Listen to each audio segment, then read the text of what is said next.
So, welcome. This is episode 7, I believe, of the talk show. And this is a corner of the internet that I created to have these types of conversations where there is something that is so hot and so on and so important that we have to come together and talk about it. And really, the way we love to do this is it's spontaneous. It's like we're having a conversation and it's rich as fuck. And it's like, we need to be having this conversation live.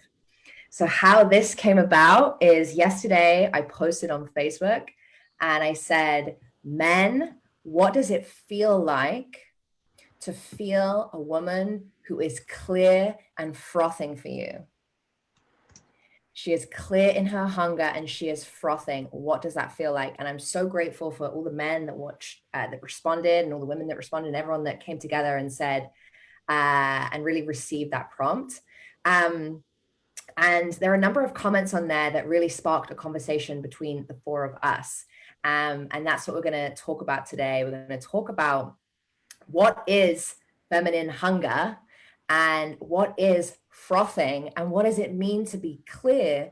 What is the impact of that? And then what is the impact when we're not clear? What is the impact when we're not responsible, when we're not actually enjoying frothing? There are so many different layers to this conversation, but that's the intro. And I'm super stoked to welcome Stefania, Catherine, and Emily, 3 women dear to me. We've been on a journey together for the last 3-4 years. We've been walking this work together. We've been on the path together. We're all leaders and practitioners and teachers of this work. And we all bring something different. And I love that about our friendship, and I love that about our work. And I think that anyone who gets to watch this today is lucky. This is like a peek into what happens behind closed doors. So to start with, I'm going to ask each of you ladies why you're here and why you're a yes to have this conversation. Like, what makes this an important conversation for you? Steph, what's up with you? Oh my God. I couldn't shut up yesterday. I was like, so I was on a Facebook ban, so I couldn't actually engage in the post itself. So I had to keep refreshing and seeing the conversation. And so the only place I could interact was through our WhatsApp group. And I just like had so much to say. And so clearly there's something that wants to come through, and I'm just getting out of the way to be a part of it. Mm-hmm. Yeah, I love that. Steph was indeed on fire yesterday. I woke up to maybe 10 videos, video voice memos of Steph walking us through her relationship to feeding and the buffet and the crab. And I hope we get a piece of that today because it was so fucking good. Thank you. Emily.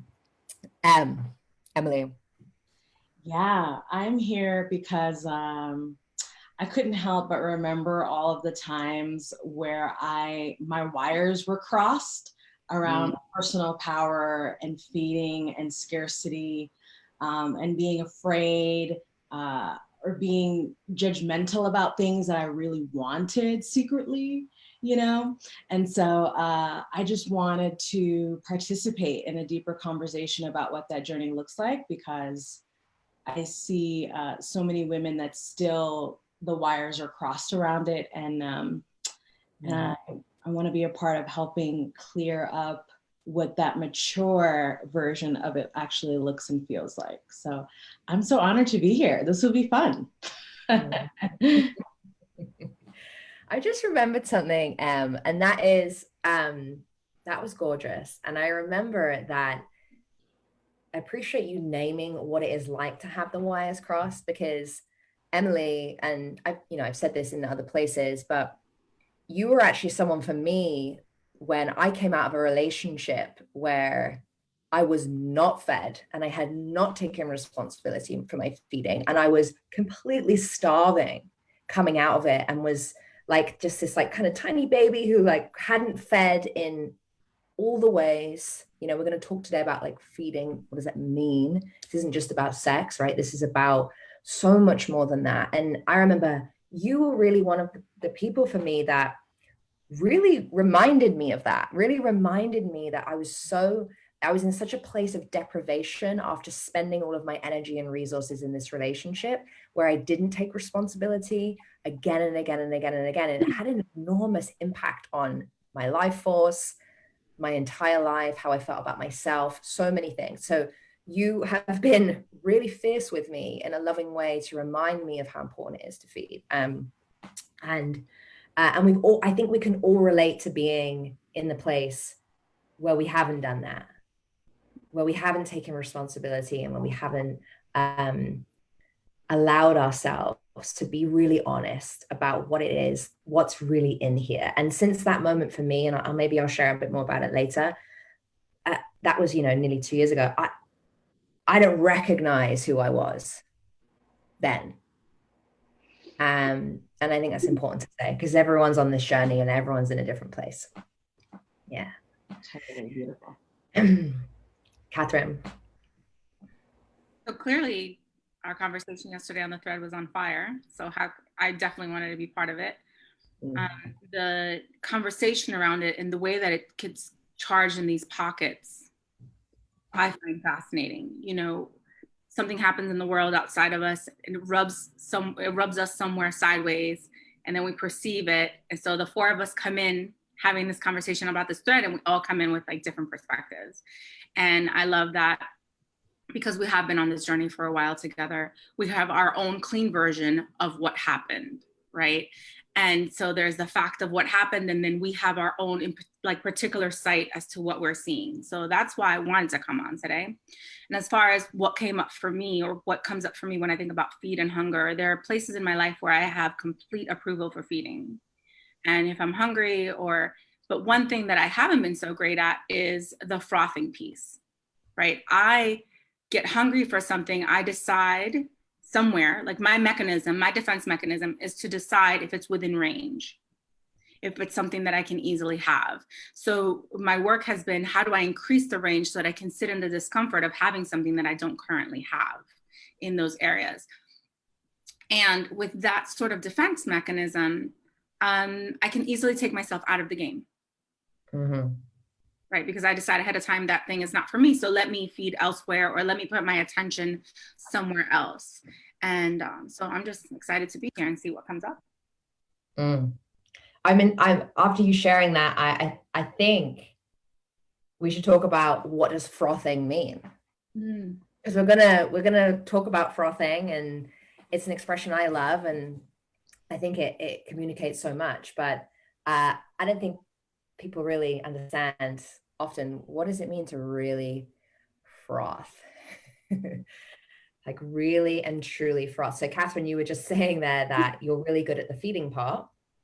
Yeah. And you find the frothing a little more uncomfortable. Like, why is that? Tell us a bit more. So I think it'll be important to just give an example. So let's say we're talking about turn on in particular in heteronormative dynamics, where a woman is the call and you're turned on, and you focus your attention on like where you want to be fed, right? Frothing is about feeling your turn on, understanding you want to be fed, but not necessarily taking it to the place and saying, I can only feed here at this location in this way with all of my preferences. It's about just sitting in the heat of wanting it. So what I mean by where I've checked myself out of the game, it's like, even in the conversation yesterday, I think I was able to go back in time with all of my approval and see that little line. There was a place where I hadn't given it words. It was happening, but I didn't have the words for it.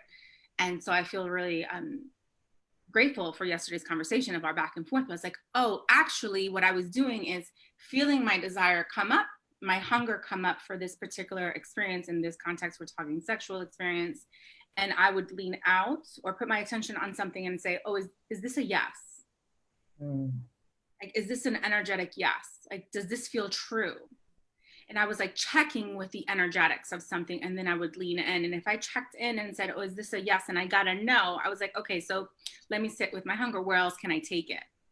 As opposed to not doing that and just sitting in the desire for this experience and letting the universe open and bring you almost like your a la carte best buffet for this thing that you want to eat. Right. Yes. Really beautifully put. I think like this is such a shame actually that women culturally aren't taught to do this, because it's actually so fucking pleasurable to froth, to actually feel how much hunger is in here. Like, it is enormous. And there is, to this day, not one woman that I've worked with who, when that thing wasn't activated, didn't have the same experience of like, I'm actually really fucking hungry.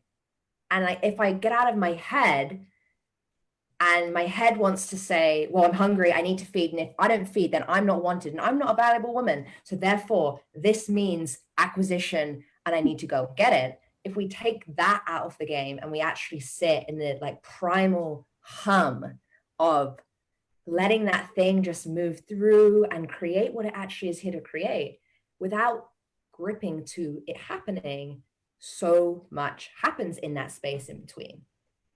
And I would love Steph to talk about frothing. Your relationship to frothing has its own flavor. Tell us. Yeah, it literally has its own flavor. So, oh my gosh, like I'm blushing now. So I want to like kind of bounce off of what Olivia, you were saying around like people don't understand like how pleasurable frothing can actually be. And I always go back to the buffet example, which is what I started yesterday. So like when you're in frothing, it can be quite like filling on its own. If you've ever went into a buffet and you've got like this full spectrum of like every beautiful dish, but you actually just took a moment and paused and smelled the air. Most people, when we go to a buffet, we like shove all the shit on our plate. And then we get to the end of the buffet and we're like, fuck, I wanted chocolate pudding. But now I don't have room on my plate, because we let our starvation lead and give us all the things we didn't actually want. So then when we see the thing that we actually do want, now we're pissed off and cranky. Instead of just pausing at the buffet and like breathing it in to feel our hunger and like let ourselves salivate. And I think there's this like cultural discomfort around letting yourself salivate. Like I had said yesterday in our thread, like there's certain women who would never be caught drooling. Like it would be no, like that's not happening. And it's in that moment when you like, you smell it and you're like, oh, what is that I smell?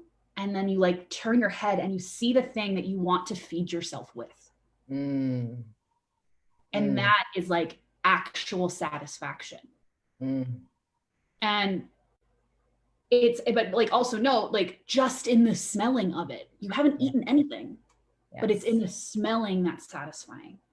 And this is also why, like, if like on like an actual digestive system, when you're going slow, you smell your food, you look at your food, you feel it in your hands. If it's something to eat with your hands, you listen to it. You actually end up eating less because all of your senses are being nourished at the same time. The thing that you thought you were empty of, the thing that you were starving for, you're actually feeding all parts of you. And for me, that's one of the things that I've kind of started to excavate. Like, where was I starving? And where was I just hungry and not going slow enough to feed myself with what was nourishing? I love the acknowledgement of the slowness and the pace. Right. I think about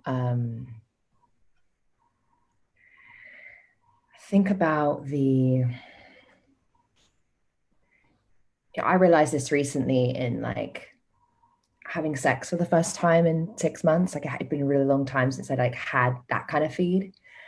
And I was like, it was so nourishing, like from start to finish, that like not just the experience itself, but like all of the flavors, like me frothing for 6 months, quite frankly, like me frothing without needing to have it, but just like, I'm going to allow myself to really think about like how I want that to taste, what I just could allow myself to go into that whenever I really wanted. And like the pot was just on the hob simmering. Mhm. I wasn't like desperately going out and like looking at anything and making that the object of my desire. I was like trusting that when I'm ready and when the like conditions create themselves, I'm open and I'm following that thing, but not a moment sooner. Yeah. And what I noticed about going through that whole cycle and actually fully having it, I was like so full. I had to really recognize that that is a big cycle. Mm-hmm. Like fast feeding is something that can be just like, yeah, okay, boom, boom, boom, boom, boom, boom, boom, next. And it's like, no, no, no, like this, the exquisite reverence for what hunger actually is and allowing yourself to go, go, go, go, go until the moment to actually ripe. And then like the having, not before, not out of desperation, not out of scarcity. That experience is so filling that I don't need it again. You know, I don't need it again for a while. It's like nourishing in a way that I think until you,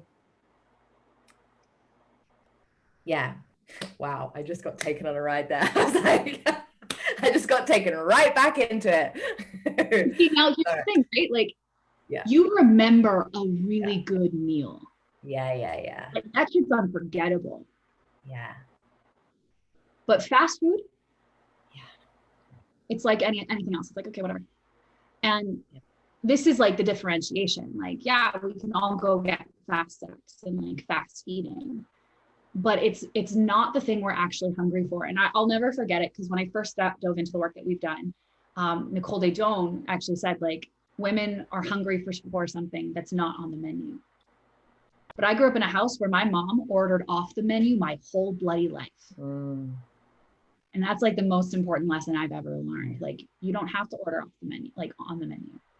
You want something, you can ask for it, but like let yourself have it. And also, my mom's the slowest eater on the planet, because when she ordered off the menu, she ordered exactly what she wanted, and she made sure she was going to enjoy every last bite. It's gorgeous. It's so gorgeous. You said something earlier about, what was the thing you said? About that, like coming from that place of scarcity. Yes. And I'd love to hear about that, your relationship to that, and the journey of the woman you are now. I had a memory when you guys were talking, just as I was listening. I remember sitting on a park bench, sidewalk bench, near Lincoln Center in New York. And I watched this couple walk in front of me and go to the light to make the intersection. And I could just feel how much in love they were, the way that he looked at her, the way that she had her arm looped around him. And even when they got to the intersection, and as I was watching them, wait for the crosswalk, he just kind of brushed her hair, and she giggled and kind of smiled at him. And I just remember sitting and watching this, and I really felt in my body, my like entire chest open up. And it was I can like feel it even now talking about it. It was such a deep opening for me to something that at the time I didn't have. That I realized that my ability to even open like that in that moment was the result of a lot of previous emotional maturity work that I had done to even allow myself to touch, and this yearning that was underneath. And the biggest barrier for me, just being able to allow myself to want what I want, was being really incredibly fused and enmeshed to other people. I like to joke, you know, I'm a recovering codependent, you know, like few years sober, but then I have many relapses, right? Of like fusing and enmeshing to other people. And that kept me, it was like a shield that kept me from really A, seeing and feeling what I wanted, and then B, being able to like feel that I could have it as well. And so this, I think what's necessary and what it's called, you know, what this moment calls for, to be able to froth, feel your desire, feel like the ache and the hunger for this thing that you want, is not being in validation desperation. Because when you're in validation desperation, it may feel like, but I really want it, but I really want a relationship, but I really want this thing. No, you're looking for validation, not for love. And when you stop needing validation, you can actually touch and feel that what you want is love. And this is a big piece, and one that I've, it's like on a spectrum, and it's like practicing being more and more mature over time, is not making other people responsible for my pleasure. It's their responsibility to give me pleasure. It's their responsibility to give me happiness. It's their responsibility to give me safety and security and assurance and certainty, rather than doing the work of learning how to source that within myself. So I just remember this memory of when I actually had done enough of it to like be like, oh, I'm gonna open here, rather than do what I would have done, which is like roll my eyes or feel collapse. Oh, look at this beautiful couple. I really want that. And let me use that as another stick to beat myself up with. So yeah, it's so important to have this piece of that the pleasure, my pleasure, making and creating a pleasurable life is totally my responsibility. That's what allowed me to touch this. Mm-hmm. Really appreciate you naming that. I think, you know, codependent behaviors in relationships is so relatable and so, quite frankly, normalized to look and hunt for the thing outside of yourself to fill this thing. And this is, I think it's an important nuance for us to talk about, because when your attention is on the acquisition or someone saying something in a way, like whatever it is that you might be hunting for outside of yourself. And I actually wrote down something earlier which says, stop strategizing the hunt. Yes. Yeah. Like stop strategizing. And because it's coming from manipulation. You're trying to manipulate a particular outcome versus letting this animal in you breathe, expand, and explore in the way that it wants to, versus you like dressing it up out here with some like pink fluffy paws and like looks really nice and marriable, and like, no, it wants to like like it wants to like blow all over its face, it wants to like bite its face off, like I mean, we don't know, each person's going to be different, but we often need to desanitize what we think we want to, which is created with the mind. I think Perry talks about this beautifully, like what our mind wants is like so dull and boring. Like the mind will create like this life and we're like desperate for it, but like this thing has the ability to create wonders of the world. And like, who are we to get in the way of that? So, you know, what I heard in that, and what I'm so appreciative of you saying is like that we're human and we have conditioning, and it does take some time to work through that. It takes a commitment to explore that there might be something deeper and more available. And I hope anybody watching this, and for everyone that's watching, I know you're all commenting along, which is awesome. You can ask questions, you can, share your experiences of this. My hope is that like this really is a permission to remember hunger inside of you, and then give permission to start actually having the experience of feeling it all the way. I think Catherine's frothing to say something. I can I feel like I'm looking at the comments and I'm hearing what everybody's talking about. And the thing that's coming to mind that I'd love for us to touch on, which I don't think is spoken about, is what it actually feels like. So Emily spoke about that moment when she saw the couple at the light and how she actually felt her heart open. Something there. And Stefania was talking about the buffet, and when you're walking in and you're smelling everything and you can feel the saliva in your mouth, right? Like the beginning of the feed, the digestion of that. And I was discussing how it feels when I have the turn on, and for me would be like my heart starts to pound. And for women, I don't want to go off on this ride too much, but you have like, you're wet, right? Like you're ready for this other thing, for pleasure. Your body starts to respond, potentially like your areolas get hard. There's other things that are happening in your physical body, and that's where your attention, like that's part of that froth. Like, oh, I really want that, and I'm tracking my body, right? Like, oh, my heart's really racing. Oh, I'm starting to sweat. I have sweaty palms. Oh, I'm really nervous. My underarms are sweating. Like tracking within your body what's happening, as opposed to tracking in your mind how close you are to have the thing that you want, or how far you are from having the thing that you want.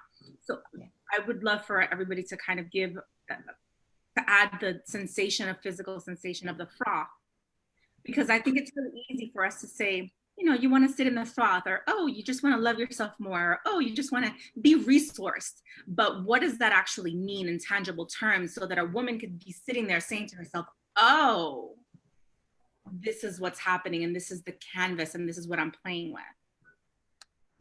I'd love to add on to this, because it just like came through, is frothing for me is the sensual experience of having my desire. Like, what is the sensual experience of the desire itself? Like, if all of a sudden, like, I'm desiring love and that's the real thing, what's the sensations in my body that show me what that feels like? For me, like, even if it is that, like, oh, I'm desiring sex, I can taste the flavor of sex that I'm actually desiring in my body when I let myself froth. And I think that's what's beautiful about the experience of frothing, is that it's different dependent on the desire. It's like, if I really want like really meaty primal sex, like all of a sudden my hips will like start to expand open. And like right now it's actually happening in my body. My like body moves forward, almost like what's the word? Like when a tiger like slowly moves forward, like my body's actually doing that. But if I'm desiring like really slow, soft, like sensual sex, like my shoulders start to soften, and I let myself feel the sensuality, like the actual sensory experience of the desire in the moment, without having to require the experience outside of myself to give it to me. The thing that we desire is already within us without having to actually have it in our grip. So that's my bloody experience. I'm giggling because I'm thinking of, 4 or 5 years ago, when a desire would have come in for me, my mind would have immediately, like a very overeager servant, been like, great, you want that thing? Like, let's think about how to create like a budget for it, and list, and like let's get on those phones, and and like just going into like strategizing to have the thing, and like trying to be helpful when it comes to desire, but getting slowly back into my body, it was difficult, because you have to be willing to be in there to even like experience the sensations of the thing. And my mind would always just hijack so fast that I couldn't be in my body enough to be like, oh, actually, I can just sit in the like frequency and the like aching and the yearning for it. So I think there has to be like a willingness to stop the mind and a real like devotion to being in your instrument, so you can just like play it without thinking you need to go like conquest and let me make it a mission and a pilgrimage now to go and like have the thing and do the thing and capture it, you know. Yeah, it can be hard if you don't want to be in your body. I love it so much. And when you bring in the instruments, my whole body is a yes. I'm like, that is my language, as you know. So thank you. And I think it's also, you all three of you just done such a gorgeous job. Each woman is going to have a different experience of learning intimately what's going on in here, and then how to, we are limited by language in many ways, but we're also not. Like, I'm a big fan of create your own language around how you're feeling, create your own kind of mashup of learning how to translate this thing, because it's not actually about the words, right? Like, I think everything that we're describing here is a deep sensual experience, feminine experience that we have in here, and how to then both have that experience and then also learn how to communicate outwardly what that might be in a way that isn't exactly what you said so beautifully, like the strategy of how to have it, right? Like, there's I said this to one of my ladies yesterday in crawl. There was this beautiful moment of like going all the way through this absolutely gorgeous expression of something she wanted, and she ended up sharing it with her man, and there was this kind of window, there was like a 2-hour window where she's waiting, and like that 2-hour window is the best fucking 2 hours of the day. Like, when when it's out the hatch, it's out there in the world, you just have to sit in that torturous, gorgeous, highly sensational experience of, oh my God, this thing is alive, and I've put it out there. And I think this really beautifully leads into the comment yesterday that had us have this discussion.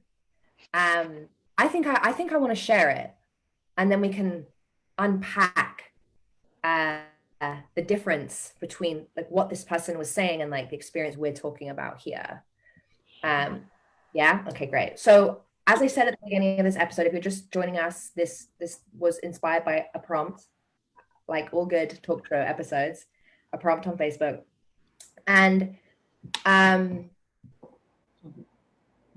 kind of general consensus, and thank you again to all the men that shared what it feels like, because I think it's important to know, and I'd love to hear from our viewers if you have this experience, that moment where we feel a desire, and let's say it's a desire for a particular sexual experience with our man or someone we're seeing, right?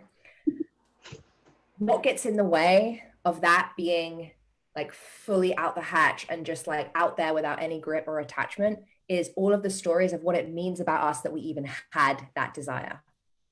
And so I think this is where I want to go here. I'm just checking in. Yeah. Okay. So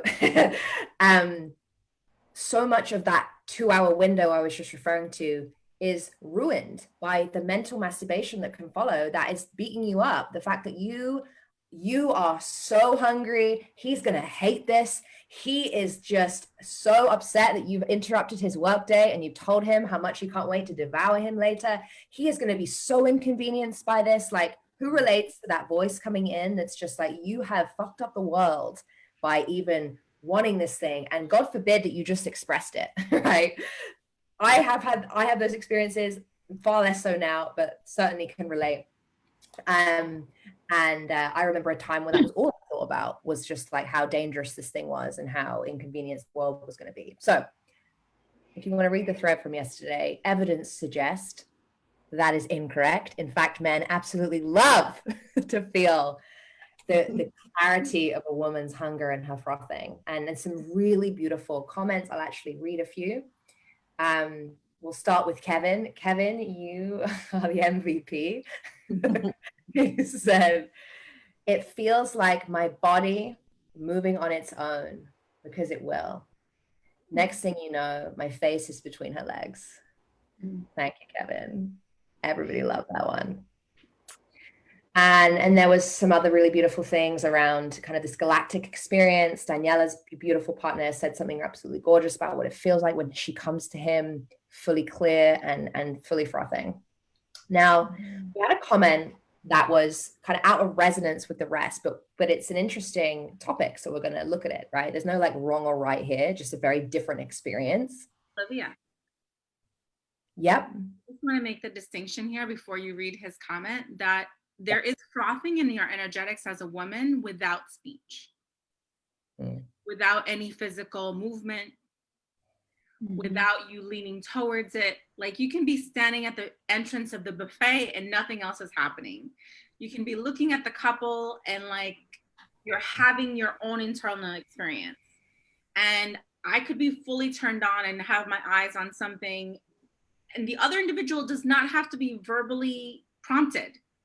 Right. And your comment yesterday, when you said, how do you feel when your woman is frothing? When I read that, that's what I heard. When you can feel your woman wanting, like you can feel her desire, what occurs. And then now you can move on to the comment, because the comment is under the impression that something like alludes to something has occurred where potentially a line was crossed. Thank you. Yeah, thank you. Now I'm reading this comment again. I've had a new thought, and that is, I'm curious how many women will read this and think, this is my worst nightmare that someone would say this about me. Just, I hadn't thought about that until this moment. So the comment is, it's a reminder about the question, what does it feel like to feel a woman's clarity and her frothing for you? He said, most of the time it's fucking creepy. Imagine the female version of Harvey Weinstein pouring all over you, expecting you to reciprocate, and then getting angry when you're not having it. I appreciate this comment because it really points to something that I think is really important that we talk about it. And before we kind of talk more about what happened following that thread, what was your initial reactions to that comment? Steph. No, my initial reaction was like, who hurt you, boo? Who hurt you? Because I know, and what I translated it as is he's talking about a woman who demands what she wants, who pulls on him, a woman who's probably codependent, who's like, you know, making him responsible for her pleasure, making him responsible for her happiness. So yeah, absolutely. You know, if anybody's trying to pull on you, I was like, yep, like there's probably women that have imprinted this man with that kind of an experience. And like, you know, it's the damsel energy, it's the vampire energy, and it's definitely not woman. Damn, so good. I'll share my experience of it because this is actually a comment I've gotten on my posts before from guys, sharing that like they've interacted with women, the women share their desire, and then they become responsible for giving her the desire. And I think the distinction here is that a woman who has a clear desire does not make you responsible for giving it to her. What you're experiencing is a woman who already thinks she can't have it, so she gets starving about it. And therefore, she's not willing to be responsible, to feel it, to froth in it, to be in the frequency of the desire itself. And therefore determines that something external to her is what's responsible for giving it. And so my first initial reaction when I read this, it was like a jolt to my system. I was like, oh, that sucks. Like, I hate that this man has experienced that. And then the second thing is like, again, it goes back to what Em said, like, that's not woman. Like, that is, that's starvation. That is entitlement. It's the unwillingness to be responsible for the desire that you have. Because if you were willing, you would have been frothing. And when you're frothing, men fucking love it. Yes. Beautiful. Catherine.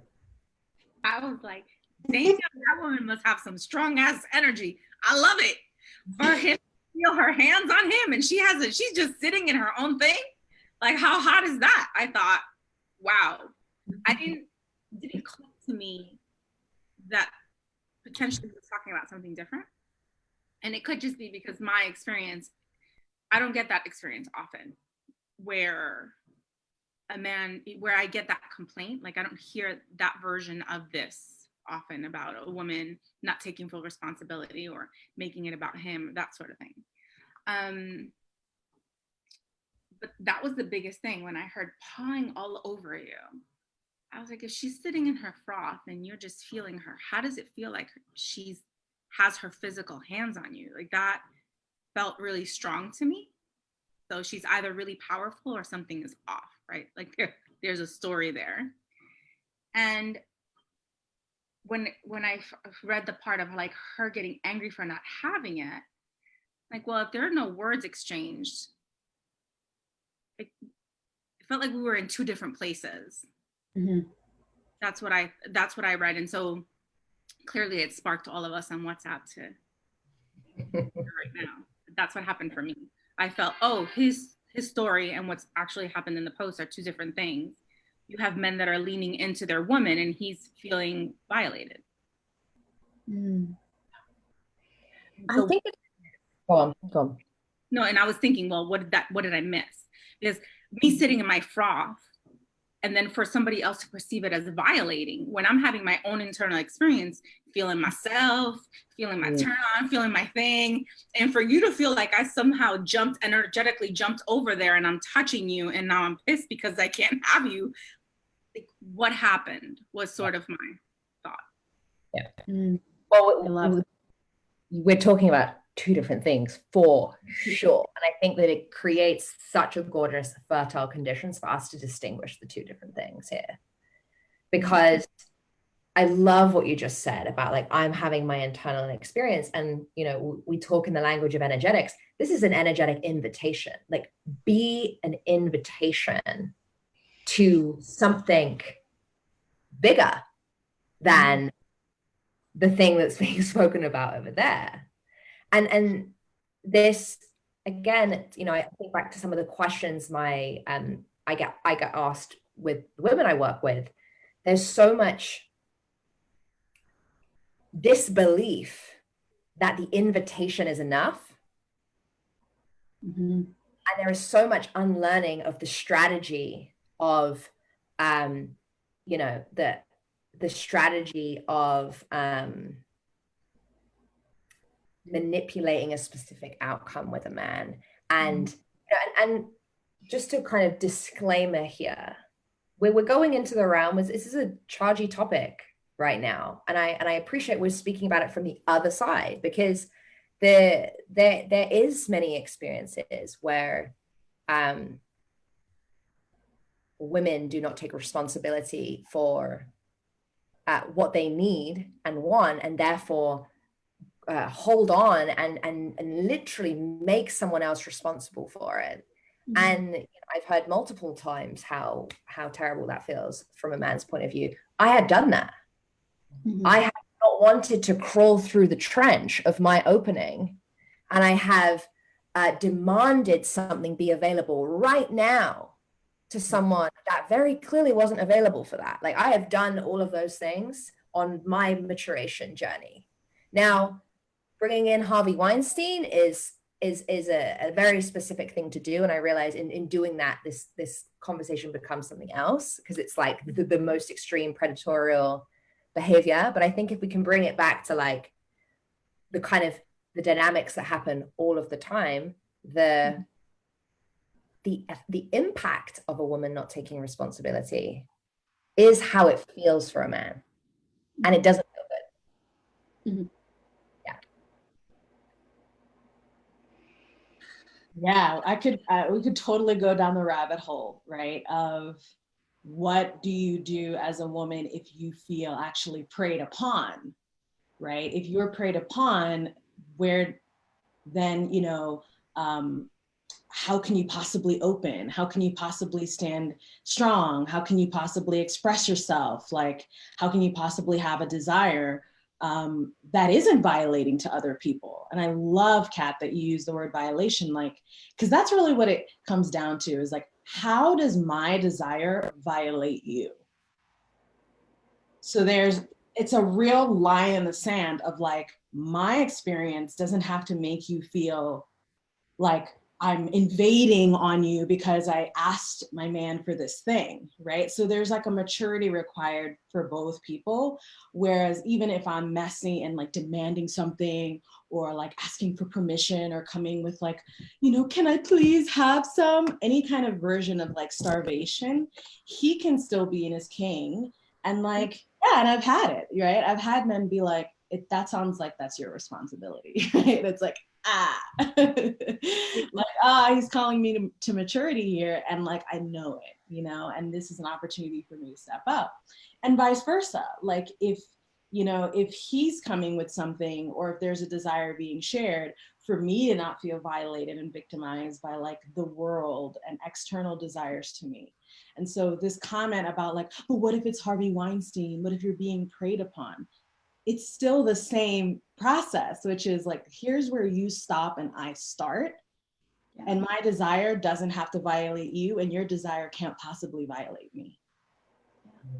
I just got this like big distinction between sitting in your desire and frothing as a woman versus asking for it and, being in connection and communication around it. Like, yeah. Olivia's post talking about something, and we then move into, once we bring violation in, it's talking about the actions around it. And I think it's a big distinction, because it's like where things collapse, right? Because then if a man comes to you and he's like, well, I feel violated, or what would it be like if this and that? And it's like, whoa, wait a second. So I think that I can definitely feel that we're moving into talking about what it would be like if you're frothing and you tell it. Like, you say it, you make an invitation. I'm feeling this thing, or however you want to make that invitation. But before we move into that, I just want to say this comment came in on an energetic conversation. Mm-hmm. Anyway, that was a big deal for me. I felt like, oh, how often are we in our own space?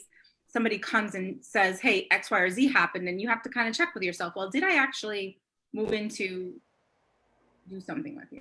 Like, did that actually take place? Yeah, I think this speaks to the difference between frothing and feeding. Mm-hmm. Because if you really think about it, like the energetics of being hungry, eating is the removal of hunger. We weren't talking about eating. Ain't no eating happening yet. The conversation was to feel like the clarity of her desire, to feel her froth. And that itself happens before she takes a bite of anything. It's looking at, like, and I had mentioned this yesterday, it's looking at the full charcuterie board. Yeah. And not just going in and taking it all. It's like, oh, what am I going to have today? And like being in your own experience. So I think it's interesting to think that someone being in their experience of like scanning is violating. And at the same time, I can also experience it myself. Like, oh, if a man had his clarity of desire and was scanning and it came to me, it can feel like a lot of energy, right? And if you're coming from the prey stance, he's going to feel like a predator. But if I'm also a lioness and he's a lion, that man is a fucking match for me. Yes. Right? It no longer becomes this like, oh my God, I'm a prey. It's like, oh no, he wants me. Do I want to mate with him? And this goes back to like the evolution of desire of like the feminine is the call. The feminine is the choice. And when you actually step in and embody that, it's like you're just picking your matches and you're saying no to the ones that aren't. But like, it's the embodiment of it.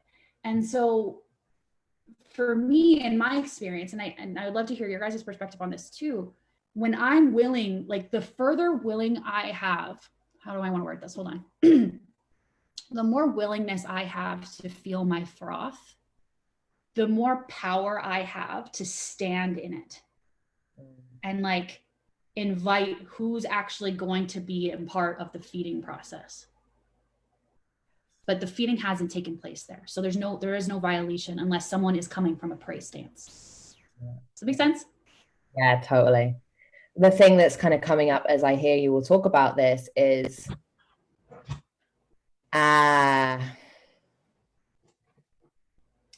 it's just so good. It's so good because if you think about, I want to say something, and that is knowing the difference between you're innately worthy of having the thing and you are absolutely not entitled to have it. I love like, this. Like energetically living that. Like I know and I am open to the possibility that it could always happen exactly as I want it or better. And that cage of entitlement that has me behave in a particular way that has someone else feel like that they're walking into the lion's den and it doesn't feel good in there. It feels like I'm going to die because this woman is like at the front door ready to like cage me up. God, I'm like, what is the language for this? There's the energetic of entitlement is so important to know. And I even to this day, I'm constantly kind of cleaning out my system and making sure that anyone I'm being intimate with, if I'm under resourced and I haven't been taking care of myself and I haven't been eating or I haven't been resting and I've been feeding too fast or feeding too much, I can then start to grip on or make them the face of my happiness or make the next thing they do give it so much power versus like you said, like the line is here. And that takes an enormous amount of intimacy with yourself. And for anyone watching this, my question for you is like, are you willing to like really have the thing you say you want? Are you really willing to have the intimacy with yourself that's required to have it?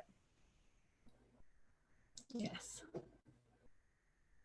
Yeah, that's I think that grown woman question, right?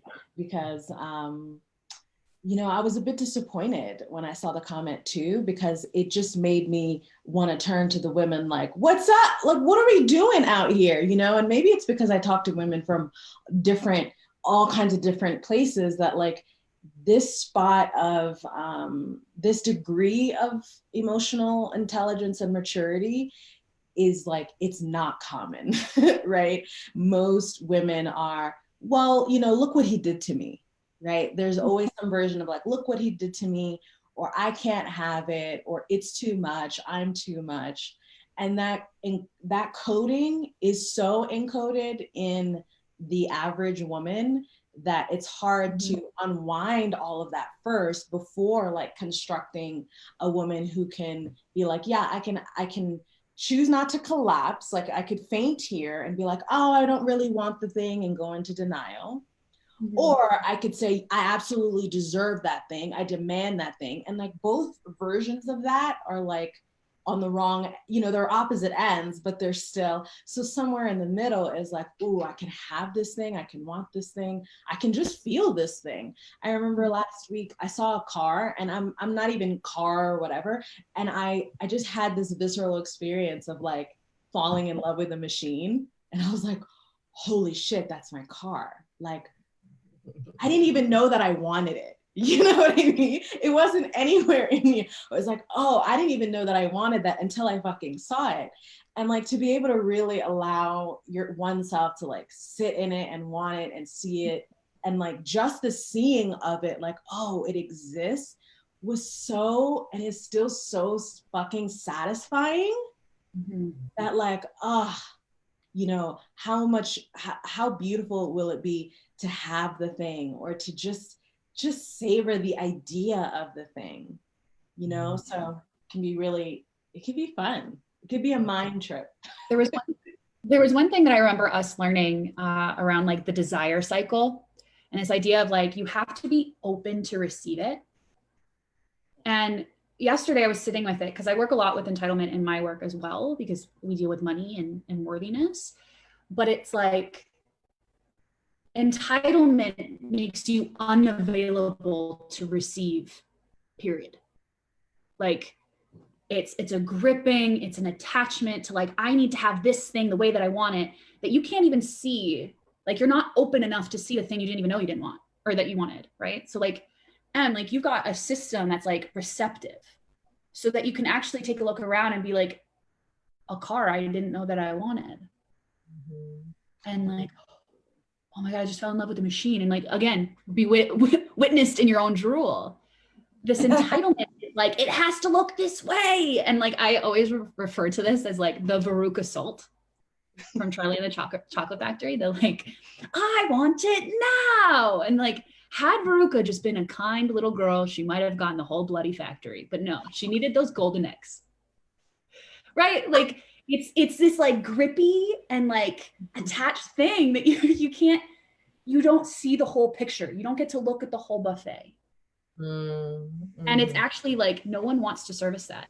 Chefs all over the planet hate people who are like, but I want this. Versus the person, hey, would you mind? Like, I'd love a side of asparagus. You're like, oh my God, yeah, I'll make that for you. Like it's an opening to have your desire fulfilled. Sorry about that. Yeah, go ahead. You're sorry, I love that Veruca just came in. Just I haven't thought about that in a long time. I think Charlie and the Chocolate Factory is a whole metaphor we could go into right now. There's just so much to do with hunger and starvation, and oh man, the dynamics are really good. So I think that this segues beautifully into the experience of truly asking, when something feels really true and you're actually ready to invite someone into that experience with you. And I want to kind of disclaimer here and say, so many of you won't let yourself even get there, because at the front door there is this slew of stories about what it would mean about you to be a woman that actually revealed that she wanted something. And this goes back to stop strategizing the hunt and making him chase you and only being open when he wants you. Like, that whole shitty dynamic that we've been taught is so limiting.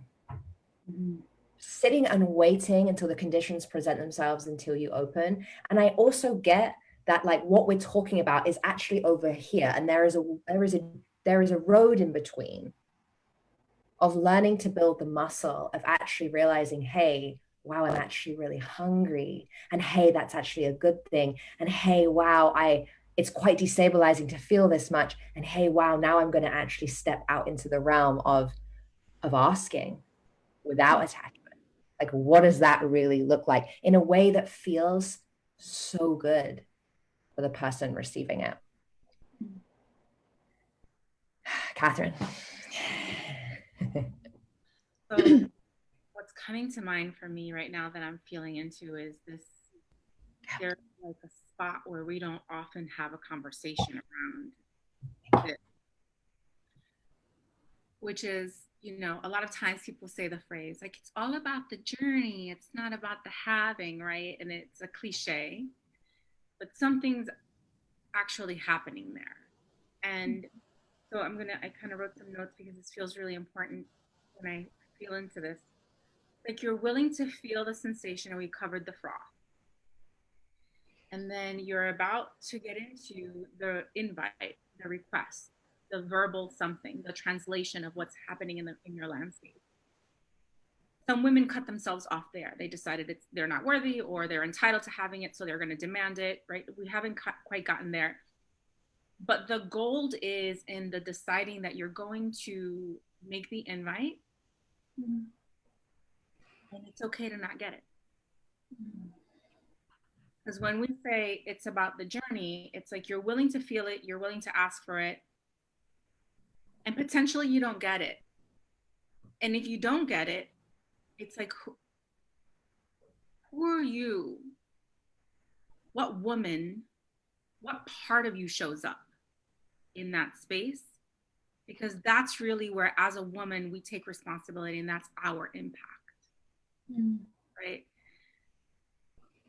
And I've noticed in my working with women that that's really where the juice comes in. Because sometimes, God bless their souls, they don't get what they want. Or God bless mine, I don't get what I want. Often. I'm gonna say, when we're hungry bitches, we're hungry for a lot of things. We ask for a lot of things, and a lot of times the answer is no. Yeah. Right? Right.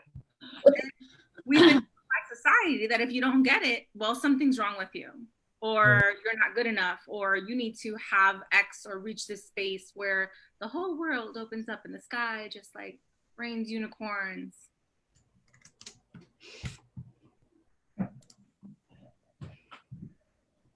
And so I want to speak to that is always present. When you're playing a higher level game and you're carving and you're using everything in the world to mirror to you the places where you need to kind of clean that spot because it has some dirt, and that dirt is potentially a pattern or a trauma or whatever that is, that you're willing to see it through no matter what. And that see it through no matter what means, oh, I really wanted this car, or I really wanted, Steph, you just said something that was so good. What was the last thing you pointed to? Oh my God, I was on a transmission. Yeah. Sex. What? Sex. She was talking about sex. She was talking about sex. That's how he's talking about sex. But there's a place where that's really where our growth is. And ultimately, if you're playing this level game, that's where we grow. In the having, oh, you were talking about entitlement, and in the having of the thing, right? Being fully in it to receive it and have it land in your system so you can play with capacity versus making it a story about yourself, about how amazing you are, or how you reach this plateau, or it's like you were able to open fully and you have it, or you were able to open fully and not get it, and what's there, what is actually there for you. How has the world now shifted that your attention is being called to this piece, right? So we're sort of walking through the world step by step. A desire came up, we're frothing, we're not going to invite. And now in this invitation, we're willing to win like we're willing to lose. And by that, I mean, we're willing to be in it to get the thing or not get the thing. And it's really important to be there and to be responsible for that, not flail, not tantrum, not demand, but be like, oh, this is the truth. This is the reality. And if there's a bigger intelligence, bigger than me, then this is here for me. Let me be with that. Yes. So we're there. Yes. Yes. You just heard the thing I heard, and you just said it differently. And that is, you know, we've been talking about being the invitation, right? And the gold here is also that the thing in you is the invitation for you to lead you on the next quest of, you don't know what's down that rabbit hole of asking and staying open and receiving a no and connecting with someone. And like, I just been through this whole cycle, and like, my God, the gold inside of that experience, you have to be willing to go in there. Yeah. Right. And like the thing you think you want, which is like the validation, somebody's yes, somebody loving you, someone choosing you, is like a small pebble in comparison to the gold inside of the cave of the thing you're really afraid of going into, the place in the dark that you're so afraid to enter, because who would you be if you went in there and you had no idea what was going to happen? That's where we find the next nugget for the next phase of the journey, right? And when people hear this saying like it's really not about getting. Like that's how I experience it. It's like it's just to keep playing the game. Mm-hmm. I had another memory come in. I had a conversation with Kat, another sidewalk memory. I was in New York. I was on the phone with her. And I was just, I feel all watery even thinking about it. I was complaining, about a relationship. And she said to me, and I always think about this, it's such like a soul gift that Catherine gave me. She goes, it sounds like you're not willing to lose. And that piece, what you were talking about of taking the risk of like asking for something and being told no, that's like a lifelong. There's always going to be something that you want that like you're going to have to risk. Like someone might say no, the world might say no. It may not come that way. It may not come at all. And who do you choose to be in the face of a no? Because men can feel when their no is going to kill you. Yep. So it's like, I can't tell her no because I know that she's going to faint. She's going to energetically retreat. She's going to faint. She's going to implode. She's going to use my no as another stick to beat up herself. And then it becomes like this eggshell of like, I cringe to even tell her that I'm a no here because I know it's going to whack her. And I was so fucking fragile back in the day that like once I finally got to a place where I could ask, I started demanding. And then once I stopped the demanding and just said, okay, I'm going to ask, the no's would just take me out of the game. Yeah.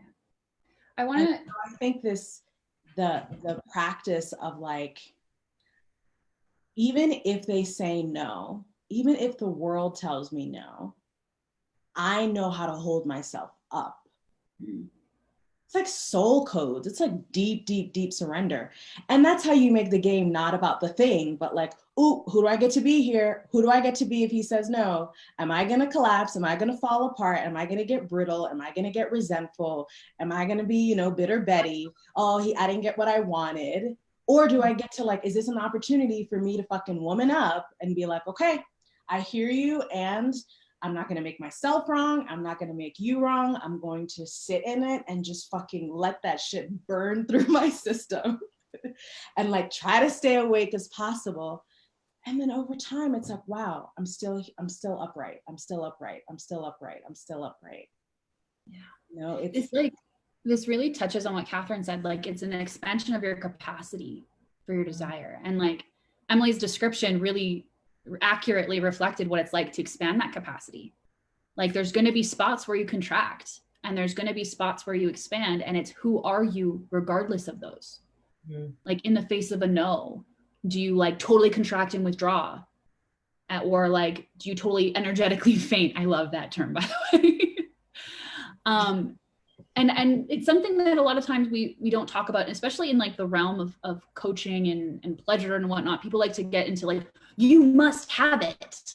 Like, who are you if you have the whole piece of cake in front of you? It's like, okay, but also who are you when the cake's not there? And this whole piece of like, oh man, like both of you, each time you said it, like just like sliced it through me, like the willingness to lose. Everything. Not make your desire wrong, not beat yourself up for even wanting it in the first place, not denying yourself of it, but like be willing to be in who you are, even when the world is trying to tell you no about it. You guys beautifully like shared that with us. So thank you for being so generous. It's the vulnerable fear that keeps women from even getting on the field in the first place. But what if I lose it? Yeah. The very thing that you're afraid of, that may actually happen. And like, are you still willing to take the risk of saying the thing and, and then taking responsibility? Who are you going to be if every single clean ask you give, you receive a no for that? Like that's the fucking mature, like leading edge of growth. It's like, oh, who do I get to be here? Am I still gonna, do all the things that I normally would to like make myself wrong or the other person wrong, or, look what they did to me, look what I did to me. I'm probably not supposed to have it. The universe hates me. Like just a whole list of, of things, rather than like, oh, I'm so glad I was fully able to back myself here and like, I can stay awake. I can stay awake. I can stay awake. And it really, it's hard at first, like to stay upright. It was for me, but that's where you build a spine. I'm hearing the words no is a redirection, a re-invitation to the next deeper thing. And everything the three of you just shared was just stunning. And I feel compelled to share a story. Because as I was sitting listening to you, I was thinking about there was a point in my journey where when I first started to remember I had desire and I actually wanted for things. That was a really big revolution for me. I had such a stiff and polished identity of somebody that didn't want for anything and could give it to herself and like didn't need to be vulnerable ever. And I know that, I've talked about this publicly many times, and I know it's relatable. I know it's relatable for women. I just was thinking about, the last year of my life in comparison to, say 4 or 5 years ago. And what my desire has taught me, like the desire is like the creative energy inside of myself. And it's really taught me who I really am. And who I really am is, softer than I presented to the world. And in spending the time to get to know that energy inside of myself and what it really wants to open me towards, it's actually this like deep desire for this type of depth and connection and expansion in my life that, in the beginning, all of these like flashy, I have desire, I want you to, the thing I'm trying to communicate here is like, I really used my desire as a weapon in the beginning because I was so starving. I was like, I haven't had anything I wanted and I pretended I didn't want anything. So like, let me just have it all. And I went and had it all. But like, what was missing was this like, the real journey for me wasn't in the having of it all. It was in the opening to who I really am. Mm. And that's been the gift, honestly. And it, a continued journey of removing these layers. I have to be willing to get beneath them and go in there and see what's in there. And I just thought about the experiences I've had recently with I'm moving to a new country and I felt it come, and it's like now's the time. And I'm in this really vulnerable part of that journey where I'm like really just sitting in the truth of it. And it doesn't get easier in the sense of like, it still feels as terrifying to trust this thing. I just have a lot more skill and capacity, as we've talked about, than I did back then. So I wanted to kind of bring the softness in of what it is really like to live so open. And, people have this perception that I don't receive a no ever. I receive no's all the time. Honestly, all the time. I receive more no's than I do yes. And it's my reality. And I'm grateful for that, quite frankly. What's coming through for me right now is something I briefly mentioned earlier, is like, is opening to like the nuance of your own flavor. Because I think when we come out of starvation, there's this idea that like we want everything, but it's not actually the thing, yeah. Like it's just mindless and like, give me the things that I can have and I need to have it all. But really what it is like, it's finding the flavor notes of who you are.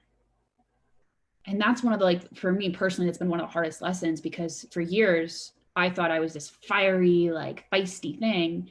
And actually I'm like much wetter than that. And that nuanced flavor note had on its own has knocked me out of like being aware that that's what it is. And it kind of goes back to like, you got to be willing to expand your palate there. This is the charcuterie board with all the different cheeses and the cured meats and olives, and like being willing to taste them and being willing to like smell them and being like, is this the thing that I want? Without having to like just go clear the plate. And I said this yesterday, where it was like, if you're just going to go clear the plate, just get a lunchable, because you don't have the palate range for a fucking charcuterie board. Catherine loses her mind at that, but it is what it is. Like, I had to develop the palate to be willing to taste myself in different experiences.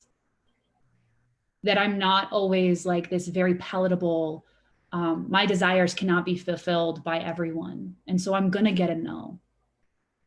And I think it's like, you got to be willing to like to want for the thing that doesn't look so easy. And the willingness to want for that thing, or the desire to have that thing, is also the willingness not to have it.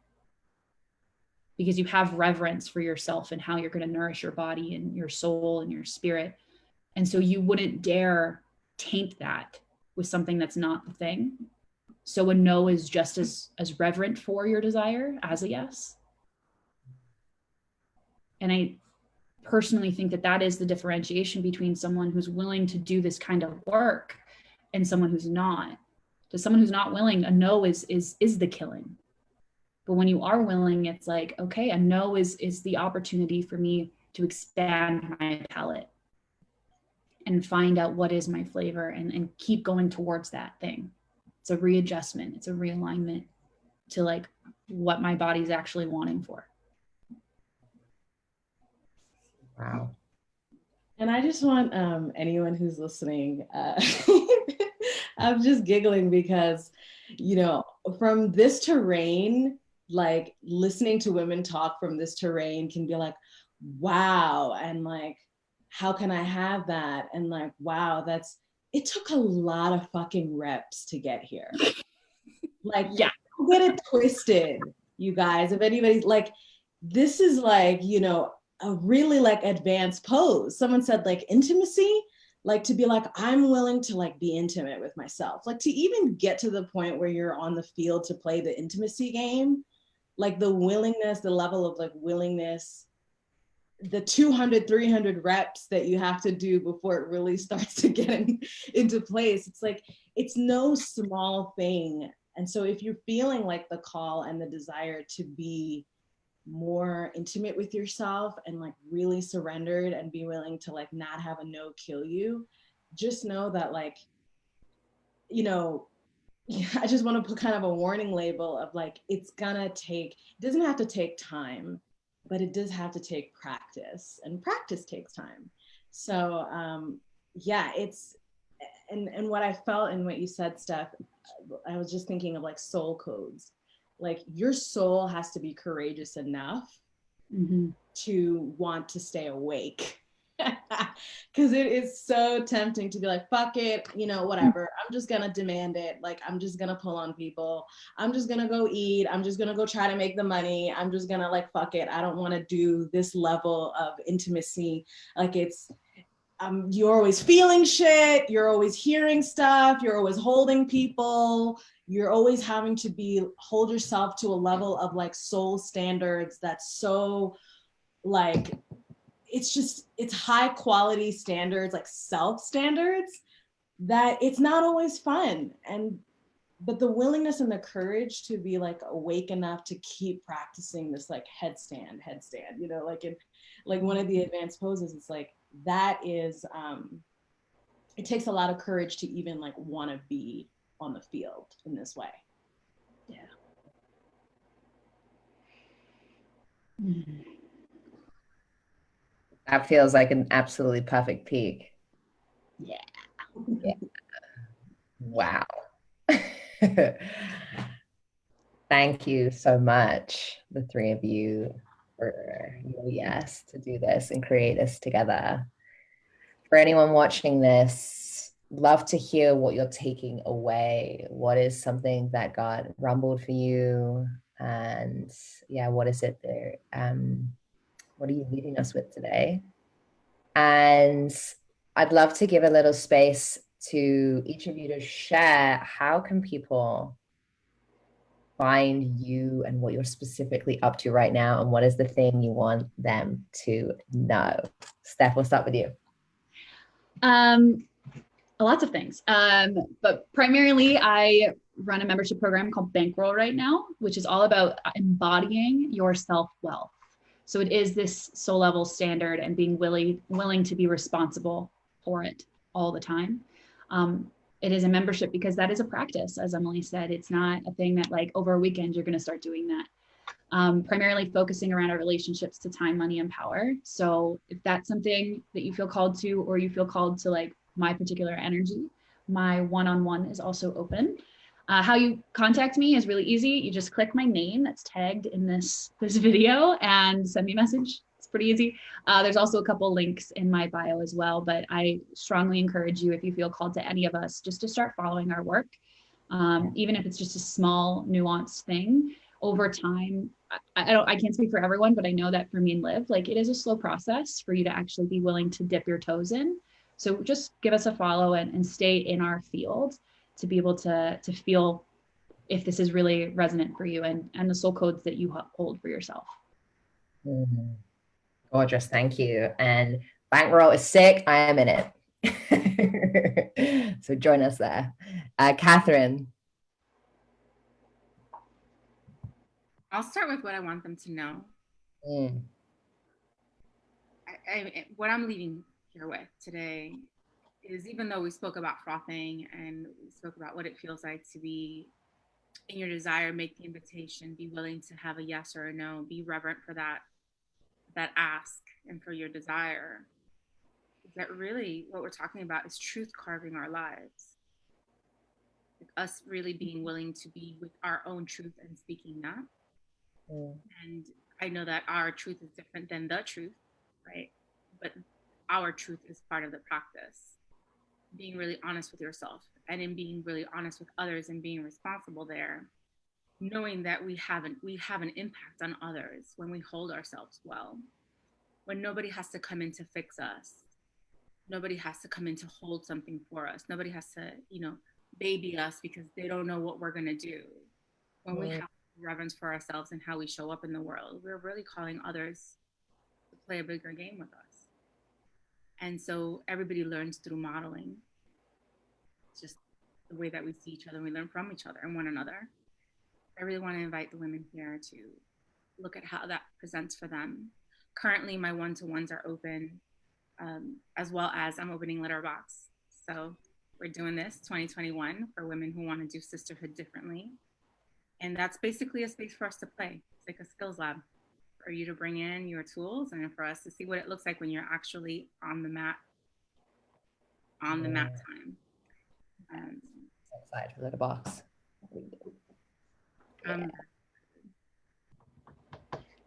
Beautiful.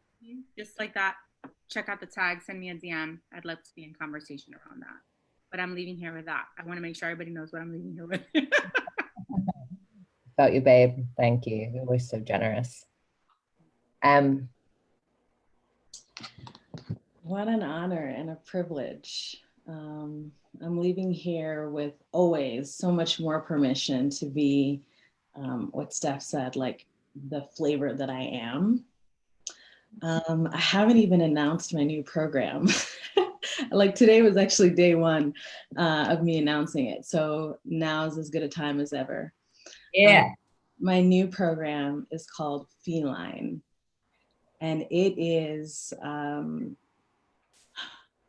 the transmission that came through that inspired it is standing upright does not mean standing alone. So it is a program for dating and relationships and personal power in relationships. The entire 4 months is about role playing, asking, doing an asking practice, as well as communicating your boundaries and your standards cleanly and clearly.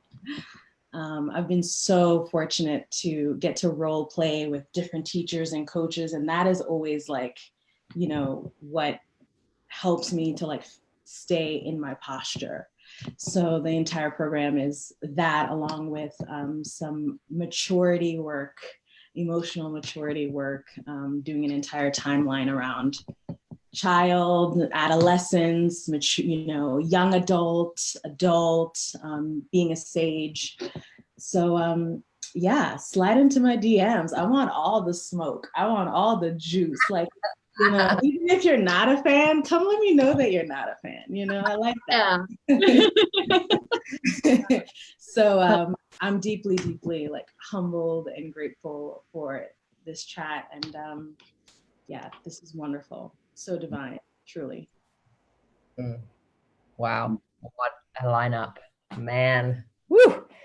Thank you all so much. I'll add that I am currently enrolling for Strut, my new program, which drops in January 2021. This is really me bringing in this whole new fusion of bringing all of my skill around embodiment and living in this divine vessel, and also how do you adorn that vessel with the way you dress, with the way you express yourself through style. This has been years in the making, and it feels really true to who I am. It's the frequency of opulence. And I have a whole body of work around what opulence really is. So I'm really excited, and I love the synergy of everything that's going on between the four of us. And I'm super grateful for the three of you. And I'm really grateful for everyone that has been watching along and commenting. There's some good shit there. And yeah, thank you. I love you all. I'm gonna